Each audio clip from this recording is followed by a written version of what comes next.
Hey guys, welcome back to Musings of Mavri, where I'm your host Mavri, and today we're going to be looking at Tensura episode 12. So, before we get into the episode, I'd like to mention two things first. One, a big thank you to the people, the subscribers or others who have left comments on my videos, especially in regards to some theory crafting of the entire Tensura universe, especially Rokas, who's been coming along for the ride so far. And also, I believe Christopher, who gave me a lot of supplementary info from the very beginning. As I recall, there were also a few others, so if any of you are looking out there, I'm more than willing and more than happy to learn of any theories or any supplementary material that you might have. So again, for any first-time viewers who are just seeing me, I always structure my videos into three parts. One a recap part, one a blind reaction, and then always after the reaction, I have a sort of a review part where I give my thoughts and also some theory crafting on what I feel happened in the episode in regards to world settings or mechanisms, or even just a sort of prediction on what will happen in the future. So, again, big thank you to everybody who commented. Keep up the good work, right? And then, so let's get into the recap part, right? Last episode was more of a filler episode where it concentrated more on the humor instead of actually progressing the plot. Yeah, we had some character development for Datta and also Gabiru, but what I was really interested in was the Dryad, Toreni, who appeared at the end of the episode. And the reason for that is because she seemed to give off this vibe of it's like a quest giver, right? So she is here with the main quest, and so potentially that means we're gonna get into the real main story from this point on, at least hopefully, right? So far, this series has been progressing at a maybe slower pace than I would have liked. I definitely would have enjoyed it if they could either give more plot or at least give us more detailed workings or understandings of all the different mechanisms and the overall world setting. So right now we're essentially at the halfway point of the season. So the season has 24 episodes in one season, so we're at the halfway point. I made a mistake earlier where I thought that 24 episodes meant that they were announcing two seasons at the same time and 12 each, but no, it's just 24 in one season. So we're essentially at the halfway point right now. Um, so yeah. Anyways, last episode we left on a cliffhanger with the Dryad. Let's get right into it and see what she has to say. So let us begin in 3, 2, 1, play.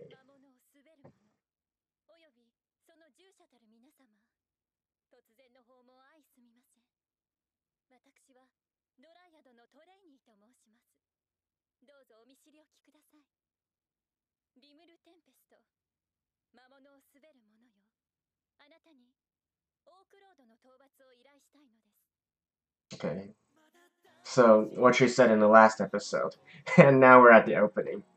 Anyways, I'm going to skip the opening. See you guys in just a second. And we are back.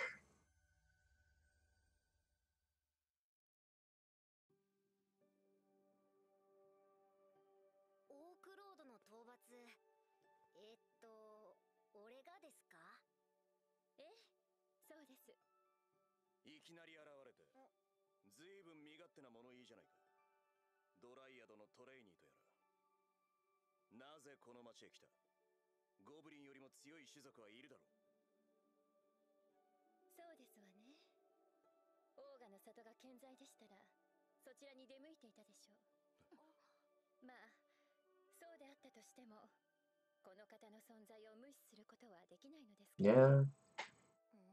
Needs a special existence.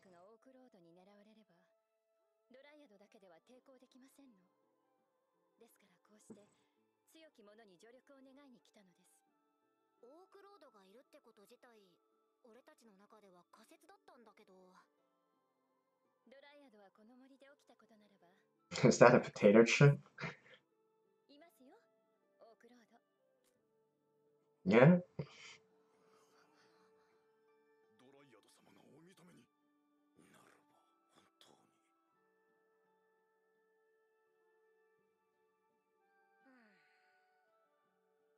返事は少し待ってくれ。鬼人たちの援護はするが、率先して藪をつつくつもりはないんだ。情報を整理してから答えさせてくれ。こう見えてもここの主なんでな。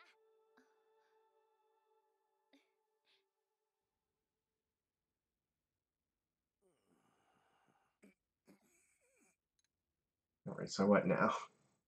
会議を続けるぞ。多くたちのことについて何か意見のある者はいるか？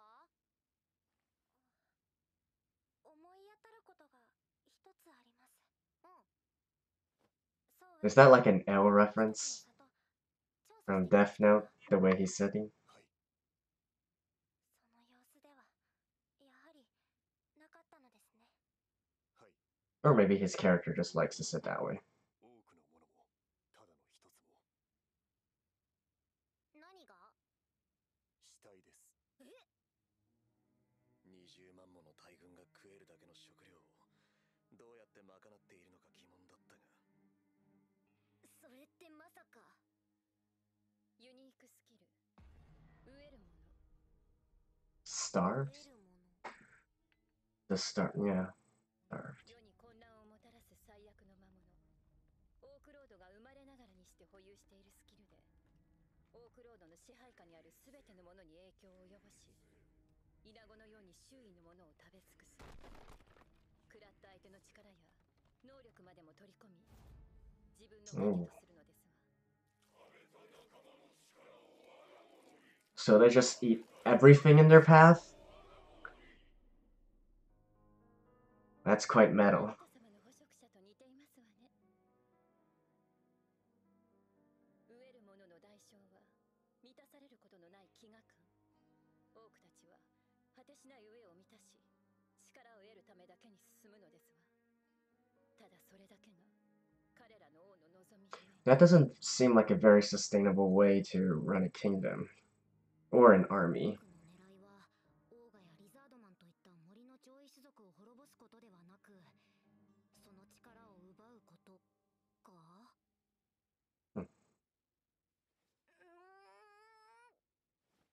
さてとなるとだな、うちも安全とは言い難いな。テンペストウルフに鬼人、ホブゴブリン。味はともかく多くたちの欲しがりそうな力を持った餌だらけだ。一番奴らの食いつきそうな餌を忘れてはいませんか？ True. いるでしょ、最強のスライムが。どこに？あ、それにオークロード誕生のきっかけとして魔人の存在を確認しております。 Ooh. あなた様は放っておけない相手かと思いますけど。魔人か。いずれかの魔王の手のものですからね。 Of a demon lord. Yeah. 森で起きたことは大抵把握しているか。 So what I've learned is that, well, at least what I've learned so far from other people's theories is that demon lords are plural. So there's not only one overall demon lord or demon king. 改めてオークロードの討伐を依頼します。暴風竜ベルドラの加護を受け、ガロー族を下し、鬼人を庇護する。 Oh, she even knows about Veldora. オークロードに遅れを取ることはないでしょう。大賢者どう思う？信用していいのか？ドライアドはジュラの大森林の管理者。不届きなもの、森に対し害意を持つ者に対し天罰を下す存在とも言われています。 Divine justice. でもな、20万だぞ。当然です。リムル様ならばオークロードなど敵ではありません。やはりそうですよね。そう。勝手に。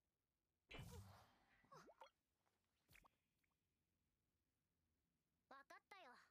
オークロードの件は俺が引き受ける。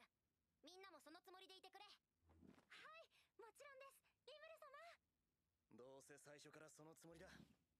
nobody's gonna react to the Dryad saying he conquered Veldora. Or actually, I forgot what her exact words were. But you would think that Veldora would, you know, elicit a bigger response from them.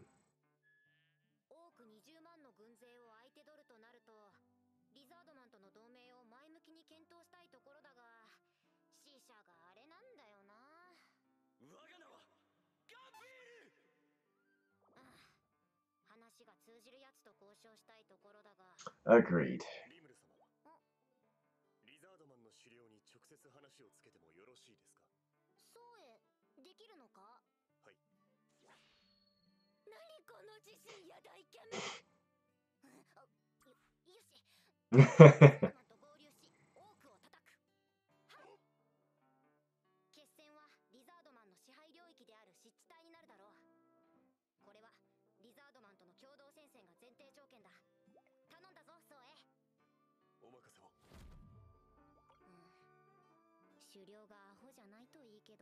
But they would probably also be skeptical of Rimuru, because he is just a slime after all.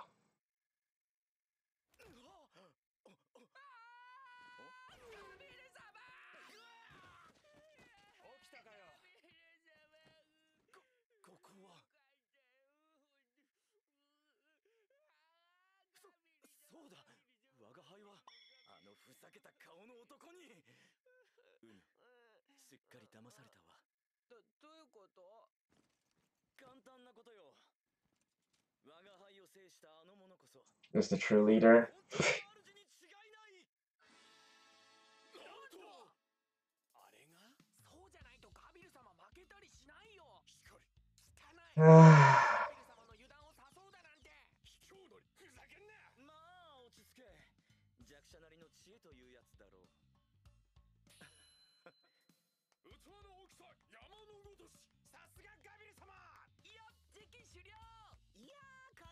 Who are you?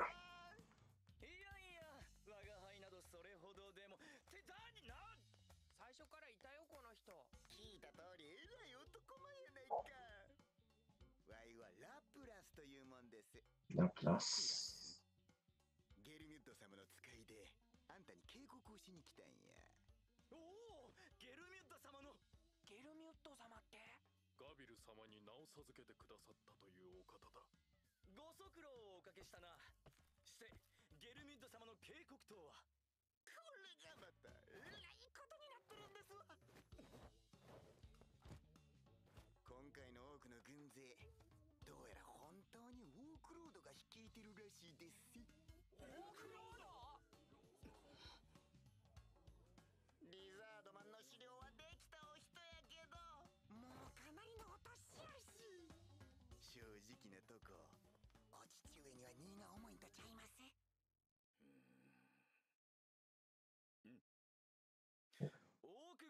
So Gilmud is trying to, like, split the factions.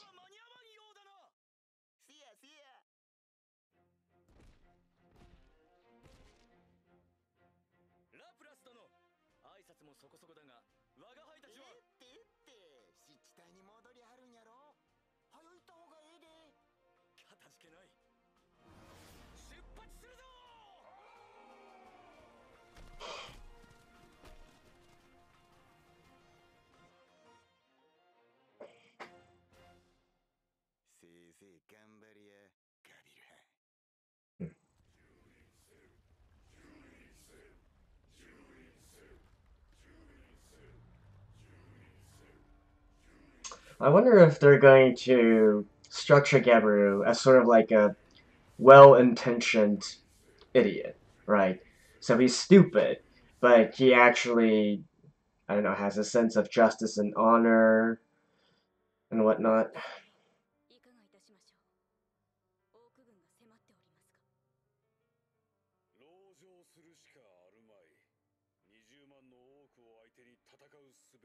And I really wonder who she is.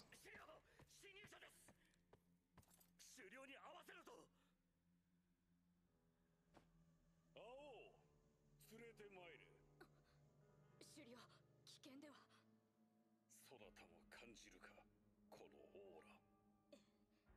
ただものではありません。これはリザードマンの精鋭100体でかかったとしても。 And who is it?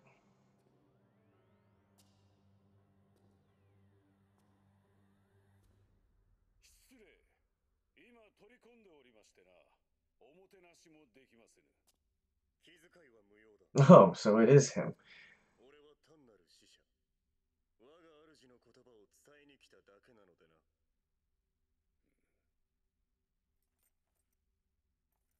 して、要件は？我が主はリザードマンとの同盟を望んでいる。同盟？はて、そなたの主をわしは知らんのだがね。我が主はリムル・テンペスト様だ。ドライアドより直に要請を受け、オーク軍の討伐を確約されている。森の管理者が直接。オーク軍を率いているのはオークロードだという。オークロード？この意味を踏まえてよく検討してほしい。リムルだと聞いたこともない。どうせそいつもオークロードを恐れて我らに泣きついてきたんだろう。素直に助けてくれと言えばいいものを。やめろ。口を塞ぐのだ。終了。そのような態度ではダメだ。これは。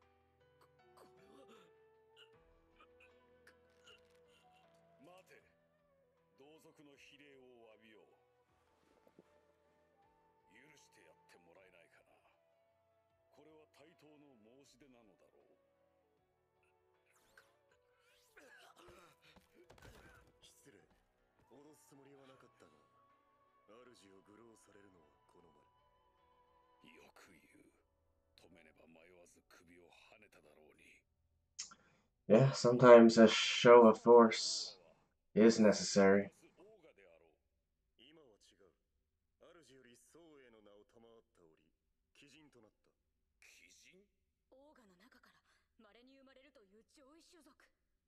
ならば、そなたに名を与えた主とは、それ以上の存在。No, he's a slime. オークロードの出現。この局面において、強者からの同盟の申し出。断る理由はないな。だが、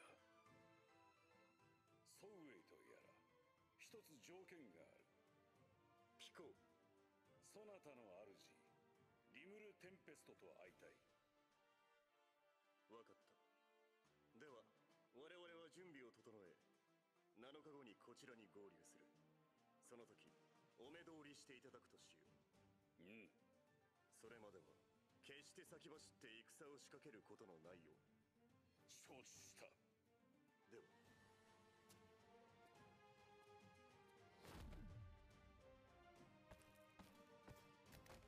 終了。どうにか光明が見えたようだ。皆を集めろ。 And then Gabiru's gonna mess everything up, isn't he? そばまで迫ってきている。だが恐れることはない。7日後には強力な援軍が見込める。それまで我々は籠城し戦力を温存するのだ。間違っても攻撃に打って出ようなどと思うな。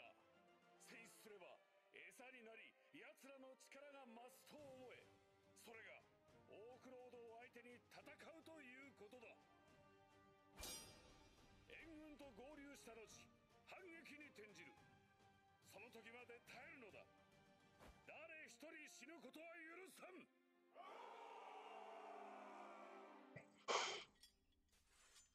よし、回り込め。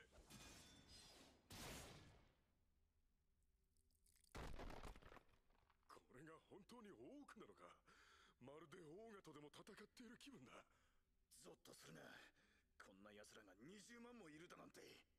それがオークロードの能力なんだろう。あと3日も守り通せるだろうか。守ってばかりでは疲弊するだけ。Yeah. あなたは。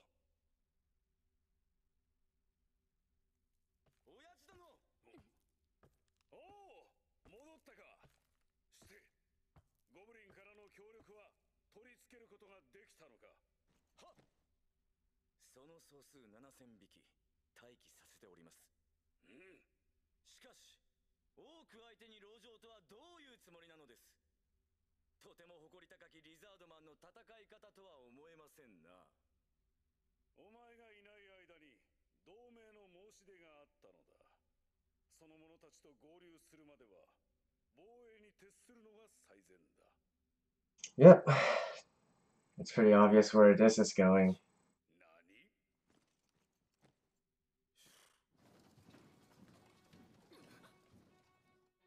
天然の迷路を利用し大軍と戦うのは良い策かもしれん。だがそれではあまたある通路に戦力を分散させすぎて戦力の集中による迎撃ができぬ。ガビル殿、これは一体どういう。落ち着け親衛隊長。危害を加えるつもりはない。しかし手荒な手段になってしまったことは後で詫びる。窮屈な思いをさせるが我が輩がオークロードを撃つまで辛抱してくれ。息子よ、勝手な真似は許さんぞ。ガビル殿、Yep, brother. So it is an internal family matter. Probably his sister is much more competent than this guy is.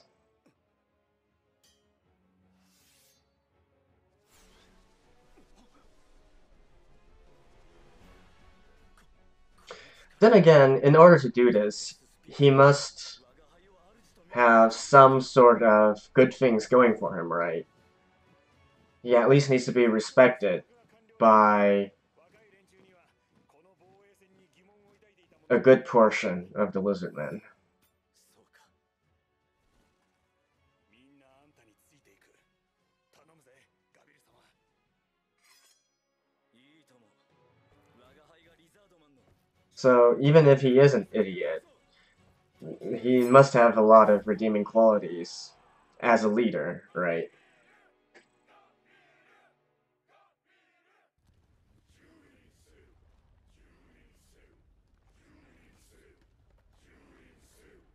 湿地帯を埋め尽くす多くの大軍。その一角からざわめきが生じた。豚どもを必要以上に恐れることなどない。湿地帯は我らの領域。素早い動きで多くどもをか乱するのだ。ぬかるみに足を取られるのろまに送りは取らん。やったー、攻撃が効いてるぜ。しかし多くなど我らリザードマンの敵ではない。よし、一旦離脱。ガビルの実力は仲間たちが認めるものだった。なんだ。ただ一つ誤算があるとすれば、ガビルは知らなかった。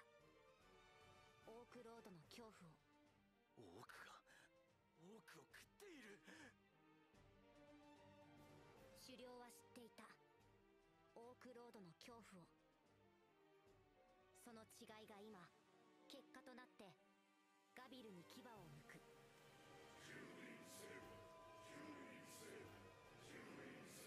So 3 days, right?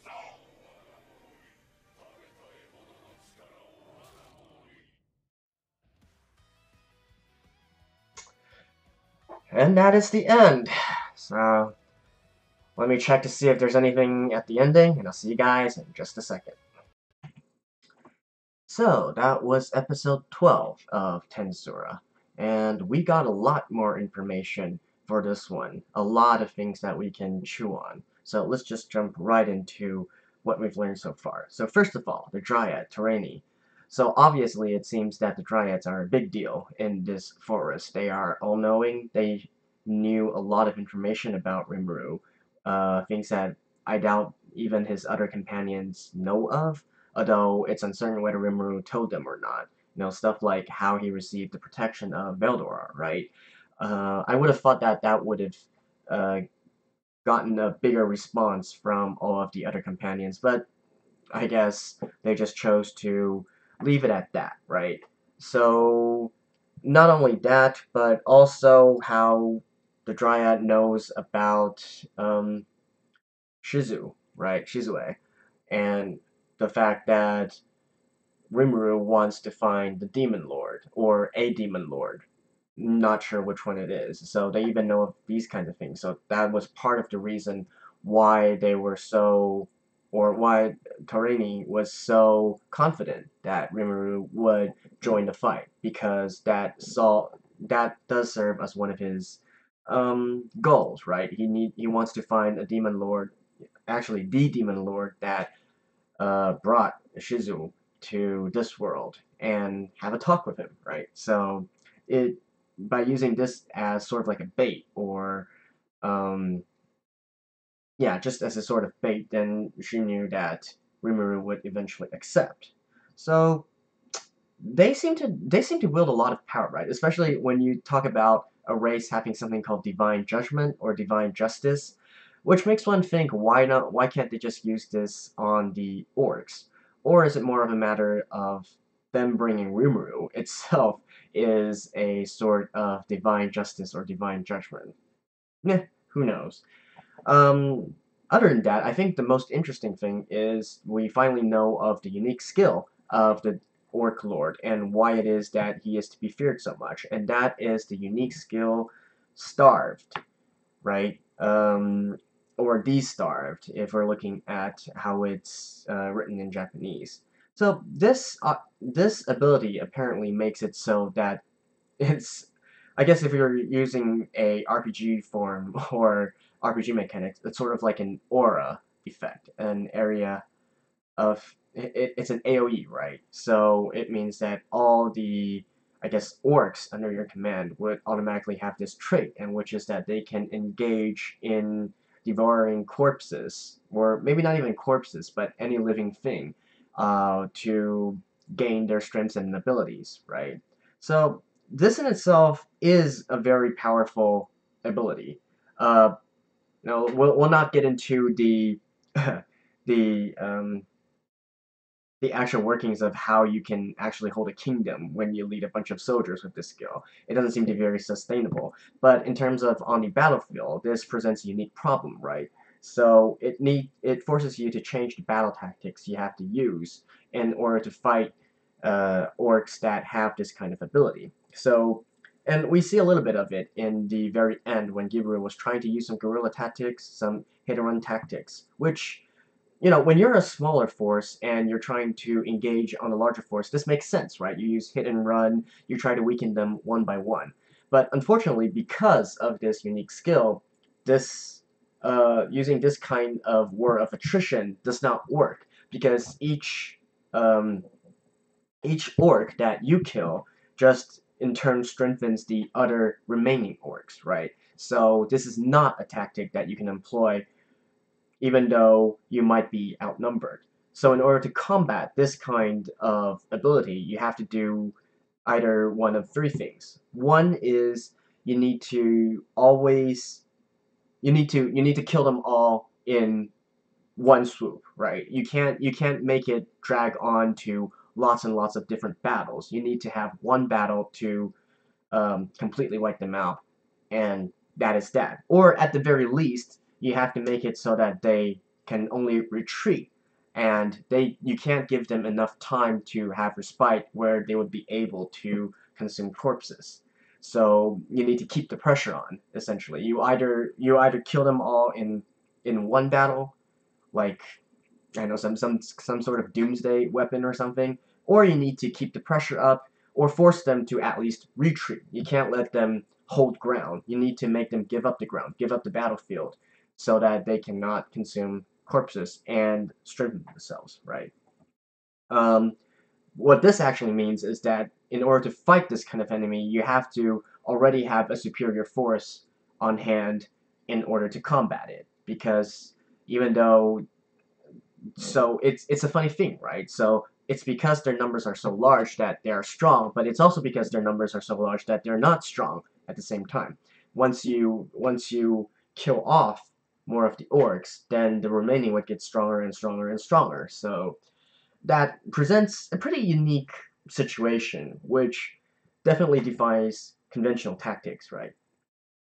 So it'd be interesting to see if uh, the way that our protagonist, if Rimuru and his companions decide to face this kind of situation using the brute force tactic, which I just mentioned. Alternatively, you can also fight in a way where the corpses would not be left on the battlefield. So typically this would be anything related with fire or high heat, maybe even black lightning, something that would vaporize or completely burn all the corpses. So that is also another method.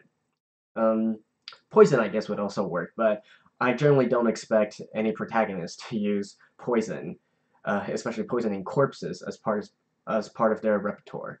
So I'm leaning more towards either using something related with fire or incineration, or they're just going to do it with brute force, with overwhelming power, and just wipe them out at the same time, right? Because obviously guerrilla warfare does not work. You can't fight a war of attrition with these kinds of with orcs that have this kind of ability. So this brings me to the next point, which is Gilmid, right? The person who's going around and giving out names, and he's naming all the different monsters, and he's also a subordinate of the Demon Lord. Or a demon lord, right? I have to keep on reminding myself that this is. It seems that this is not a series where there's only one demon lord, and there might be multiple ones. I don't know yet, but currently, with what I've read and what I'm seeing so far, it makes sense that there will probably be lots of different demon lords. So, Gilman is also a unique character, right? A strange character because, again, we don't know exactly what he or the demon lord behind him is trying to accomplish. So we can kind of get already that he's trying to sow some seeds of discord within all the different factions and all the different races, right? So for instance, in the Lizard Man, he chose to choose a sort of like more egoistic son of the chieftain, give him a name, and then sort of like whisper poisonous things to his ear and make him rebel against his father. So very, very fantasy-esque. It reminds me a lot of Lord of the Rings or Sword of Shannara or all those kinds of classic fantasy works, which deal with these kinds of power games, basically. So, but that's something that will eventually be solved, right? What I'm more curious about is why this forest, right? So you don't typically spend so much time and resources just to conquer an area for the sake of conquering it, right? It has to have something of value there, either strategic value or there's some kind of treasure or something hidden within this forest. So I think that would be much more let's go, interesting to me to know why exactly they want this area. Because I don't think that it's just a simple, pure fact of I want to expand my territory. It has to have some kind of strategic significance. What I'm wondering right now is whether or not it ties into the sort of human kingdoms and human faction politics that we saw a little of in the first two episodes, right? So apparently the forest serves as a sort of buffer zone, especially when Volodora was still there, and so people couldn't cross it as easily. But now that they're gone, it seems that this is a pretty important strategic choke point. Uh, that is something where people would want to hold to gain a strategic advantage, right? So I'm wondering if this ties in a little bit with that, but again, we'll probably learn this a little bit later, right? So finally, I want to talk a little bit about Gibiru, right? So, since Gibiru made his appearance, I've always sort of like dismissed him as a character, as a sort of joke character. And again, he's still stupid, right? And we know that much. But at the same time, especially last episode, I mentioned that he seems to be surrounding himself by ass kissers. So that might still be the case, but at the very least, he does have a lot of redeeming qualities to him as a leader or in other areas. Otherwise, he would not have been able to pull off this coup so successfully, right? So making a rebellion and forcing your father to abdicate it's not an easy task. You need to have a lot of support, and as it turns out, he does have a lot of support within the ranks. So apparently, he is at least competent at fighting, and is probably a well-respected leader. Maybe he treats his troops very well. He treats his men very well. And so on and so forth. So this is not a sort of like irredeemable bad guy or a manipulative guy, but he must have redeeming qualities in order for him to do something like this. And especially in the end, where we see that he did manage to think of a good strategy to fight the orcs, right? Using guerrilla warfare, utilizing the swamplands, which give them a terrain advantage in order to try to use hit and run tactics against the orcs, right? It's a sound strategy, and the only reason that it didn't work is because Gabiru is unaware of the advantage that the Orc Lord can provide with his unique skill. But otherwise, he seems to be competent at leading his men. So this actually leads me to believe that Gabiru is probably here to stay, and he'll probably have sort of like a redemption arc, if not within this season, then maybe sometime in the future, maybe in the light novels or whatnot.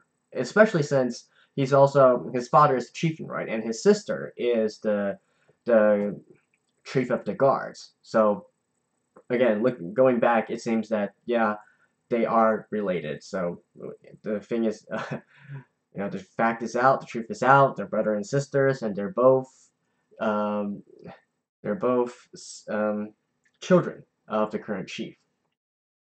So again, but looking back and seeing how Gabiru has these kinds of qualities to him, and the way that he is currently being portrayed, it leads me to believe that, especially since he didn't kill or treat his father and sister badly, he just simply sort of imprisoned them and basically taking over for the time being and declaring a state of emergency, right? So it probably probably in the next episode, we'll see Rimuru coming back and then sorting this situation out. But I do believe that Gabiru probably has a redemption arc waiting for him, where he's going to prove that yeah, he's a good guy, and he's just not the brightest tool in the shed, so prone to be manipulated. Right. So I guess that about concludes my thoughts for this episode. I'm really hoping that we can get to see our protagonist and his companions kicking some ass in the next few episodes. We saw a little bit of it here with Soe, the ninja blue-haired guy, who apparently is a big deal, right? So it seems that um, all of Rimuru's companions are actually quite high level now, at least compared to all the others within this marsh or forest or whatnot. But we still haven't had a chance to see them show off their talents yet. So hopefully we'll be able to see that in the next few episodes when they try to fight off the orc army. So I think that about covers it. Let me know if I missed anything, or if there's any theory that you have in regards to what we've seen so far. Again, I welcome all comments or all supplementary information. Just try not to spoil me, because I like my reactions to be blind and pure, right? So if you can, help me out on this one. Alright, so that about concludes this episode for now, and I'll see you guys next time. Bye-bye.